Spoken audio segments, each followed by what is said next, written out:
Pertama saya ingin menyampaikan bahwa tidak ada sebuah pengorganisasian yang memiliki tingkat kerumitan dan besar seperti memberangkatkan haji. Tapi ini bukan satu ungkapan untuk excuse terhadap kekurangan yang di sana sini, itu selalu ada. Bukan upaya excuse. Saya justru senang sebagai dirjen baru yang nggak tahu apa-apa ini. Saya boleh dibilang nggak tahu apa-apa karena tiba-tiba di tengah jalan ini Pak Yasin bilang dirjen haji. Wah, ini ketemu pirang perkoro kalau bahasa Jawanya gitu. Jadi saya sebelumnya di Badan Litbang dan Diklat, di Mas Islam, lalu kemudian di Dirjen Haji.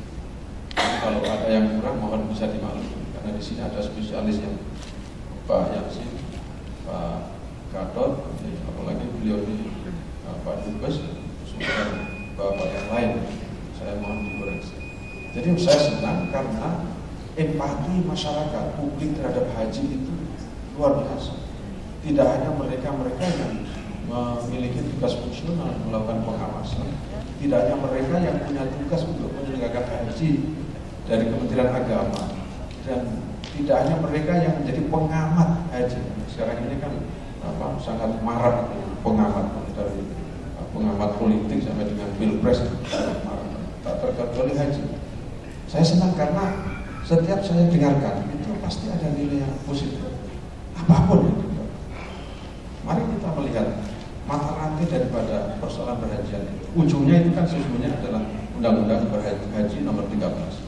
Lalu kemudian ada PP, ada kemudian peraturan menteri dan seterusnya. Kalau disebutkan semuanya sampai nanti tarafnya tidak akan selesai. Tapi saya ingin mencoba. Jadi kita sudah punya legal standing mengurus haji itu dengan Undang-Undang nomor 13. Ya, kemudian di situ mata rantai yang kita urus yang berkenaan dengan perhajian itu dimulai dari persoalan pendaftaran, persoalan kuota, persoalan transportasi, lalu kemudian catering, armina, pembinaan, lalu penyelenggara, kemudian pengawasan, pengelolaan dana haji dan seterusnya. Nah, masing-masing dari ini, mari coba secara selintas kita sampaikan, dan disitulah letaknya perlu optimalisasi atas dasar kritik dari masyarakat, sumbangan pikiran dari berbagai elemen masyarakat. Mulai dari yang pertama bisa pendaftaran. Ya, untuk tahun ini pendaftaran yang itu sudah dibuka setiap saat. Ya. Masyarakat bisa dengan 25 juta mendaftar anytime, dan itu lalu mengakumulasi menjadi apa yang disebut dana setoran awal. Dana setoran awal itulah yang kemudian acap kali menjadi isu yang seksi, yang kemudian menarik minat orang untuk mengkritisi. Wah, haji itu kalau digambarkan itu uangnya selalu begitu. Jadi tidak ada orang yang menyangkal itu, karena akumulasi dari dana haji per Desember 2014 nanti itu mencapai 73 triliun. 73 triliun kalau kemudian kita bicara dalam perspektif syar'i itu yang disebut nilai manfaat, ya, bukan bunga. Kalau bunga itu eksploitasi the law platform itu masuk kategori haram. Jadi nilai manfaat itu mencapai di atas 4 triliun. Ya. Jadi orang lalu mengatakan, wah luar biasa itu. Jadi oleh karena itu maka mesti harus memberikan kesan kepada publik, ini harus dikelola secara akuntabel. Walaupun dikelola secara akuntabel, kadang-kadang ada isu sedikit saja lalu mencuat menjadi sebuah hiruk pikuk dan olok-olok publik yang tadi diprihatinkan oleh Pak Kiai. Ya, memang saya tidak menutup diri dari kritik yang begitu, tapi saya anggap itu sebuah kritik konstruktif, Pak. Jadi bukan rekonstruktif. Tapi ini kalau rekonstruktif hanya Asbihu untuk menggunakan istilah merekonstruksi. Tapi ini justru positif menurut saya. Rekonstruksi artinya itu berarti kembali. Jadi kembali bikin sebuah tata kelola perhajian yang bersih dan berwibawa. Kan begitu logikanya. Pernah suatu saat dikelola bersih dan berwibawa, lalu kemudian menjadi tidak bersih dan tidak berwibawa, lalu diinginkan untuk direkonstruksi kembali. Logikanya sebenarnya kan begitu. Jadi bukan mengkonstruksi. Kalau mengkonstruksi itu urusannya nanti perubahan undang-undang tentang haji yang sekarang lagi menjadi isu yang dibicarakan di DPR, termasuk usulan Pak Dubes tadi untuk memisahkan seluruh mata rantai yang berkaitan dengan perhajian hulu sampai hilir keluar dari Kementerian Agama. Ya kita akan boleh beda ya.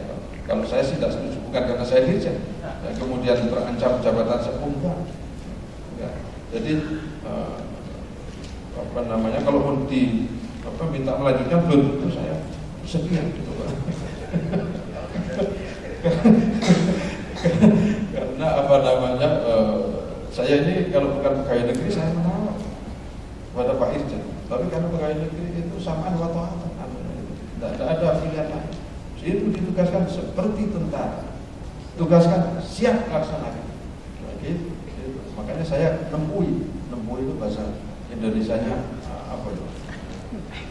setengah meminta dengan sangat kepada Pak Irjen untuk mengawal. Kalau saya nakal, cewek hasil. Kalau kemudian kemana-mana tarik, itu bereskan silakan. Kemudian teman-teman KPK silakan. Apalagi apa yang disampaikan oleh KPK sejumlah checkpoint yang perlu diperbaiki, saya sudah terima dan itu akan kita berusaha untuk follow up. Jadi yang pertama yang berkaitan dengan mata rantai yang sering menimbulkan problem ini soal satu pendaftaran dan pelunasan. Pelunasan itu menyangkut kuota. Memang betul Pak Dubes bahwa sekarang kita sudah tersambung oleh siswa generasi kedua, yang itu dalam tahapan pelunasan yang saat sekarang ini masih sedang berlangsung, yang mulai dari 11 Juni yang lalu sampai nanti ditutup mestinya tanggal 9, tapi karena tanggal 9 ada momen Pilpres dan baru saja dinyatakan sebagai hari libur nasional, maka rencana akan kita perpanjang sampai tanggal 10. Ya, itu sudah disetting yang berhak melunasi mulai tanggal 11 sampai tanggal 10 itu nanti siapa? Itu dalam sistem siswa kita yang tersebar di seluruh Indonesia seperti itu.